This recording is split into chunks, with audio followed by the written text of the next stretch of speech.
పెళ్లికి తెల్లవారుజామున బయలుదేరింది ఊరేగింపు. ఎక్కడి నుంచి? కైలాస పర్వతం దగ్గర నుంచి వస్తున్నారు. గవాక్షంలో నిలబడింది మేనకాదేవి నారదుడితో కలిసి.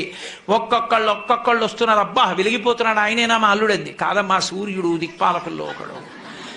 ఆ వెనక వస్తున్నాడు. ఎవరో బాబాయ్ నల్లగా ఉన్నాడు దున్నపోత మీద, ఆయన ఎవరా? మీ అల్లుడు కాదు, బెంగపెట్టుకోకు, యమధర్మరాజు గారు. ఆ వెనకాతలు అబ్బా చల్లగా ఎంత బాగున్నాడో, ఎవరు? చంద్రుడు, మీ అల్లుడు కాడు. ఈయనెవరోనయ్యో చాలా అందంగా ఉన్నాడు, ఎర్రగా ఉన్నాడు, కాంతులీనుతున్నాడు, బ్రహ్మగారు. మీ అల్లుడి దగ్గర పురోహితుడమ్మా, పెళ్లి చేయడానికి వచ్చే బ్రహ్మగారు ఆయన మీ అల్లుడు కాదు.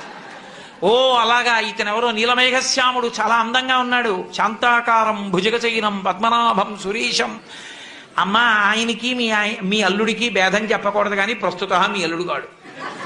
ఆయన వెళ్ళిపోయాడు. ప్రదోష వేళ అయిపోయింది, రాడు.